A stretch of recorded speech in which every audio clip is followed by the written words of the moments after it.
पुराच्या पाण्यात खंगाळलेली शेतजमीन, वड्यावरील उघड्या पाड्याला हा बंधारा. समस्यांकडे दुर्लक्ष करून समस्या सुटतात का? हे दृश्य आहे उकलगाव येथील. नमस्कार.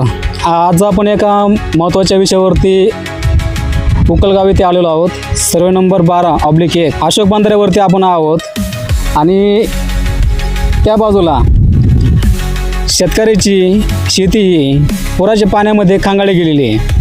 हे जे दृश्य आहे हे दृश्य चालू पावसाळ्यामधलं नसून 2025मध्ये ऑक्टोबर 2025मध्ये जो पाऊस झाला त्या पावसामध्ये संबंधित शेतकऱ्याची शेती पुराच्या पाण्यामध्ये खंगाळली गेलेली आहे. अण्णासाहेब मोहन थोरात यांची ही शेती आहे. संतोष अण्णासाहेब थोरात हे आपल्याबरोबर आहेत.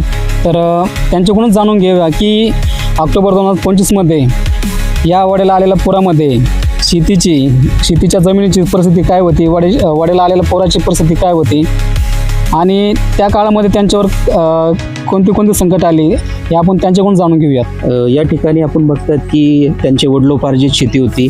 साधारणतः 19 गुंठेचं हे क्षेत्र होतं. 19 गुंठेचं क्षेत्र होतं. अचानक मुसळधार पाऊस झाला.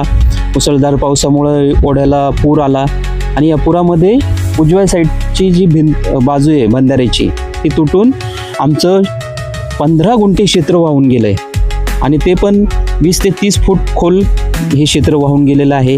याची बातमी आमच्या वडिलांना कळाली आणि त्या दरम्यान ते थोडे आजारी होते. त्याच्यातच अजून हा दुहेरी आघात त्यांना सहन झाला नाही आणि त्यांचं निधन त्या ठिकाणी झालं. आज 9 महिने उलटून गेलेत या गोष्टीला. आम्ही तहसील असो, प्रांत असो, पालकमंत्री असो, सगळ्यांकडं या गोष्टीचा पाठपुरावा केला आहे आणि जी होईल ती मदत मागण्याचा प्रयत्न केला की आम्हाला शेतात येण्या जाण्यासाठी रस्ता हवा. आज 15 ते 20 शेतकऱ्यांना या ठिकाणी रस्ता त्यांचा वाहून गेलेला आहे.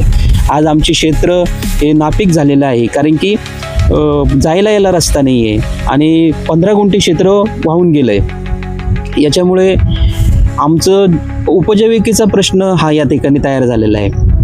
या ठिकाणी आपण बघतात की कोट्यावधी रुपये खर्च करून हा बंधारा बांधला होता. शासनाला आम्ही त्याची जाणीव करून दिली की बंधारा आपण बांधतो पाणी साठवण्यासाठी.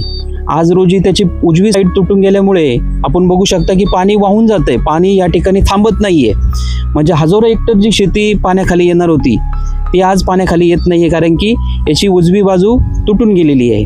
9 महिने होऊनही या गोष्टीला कोणत्याही प्रकारे शासनाकडनं दखल घेतली जात नाही आहे. याची शोकांतिका आहे.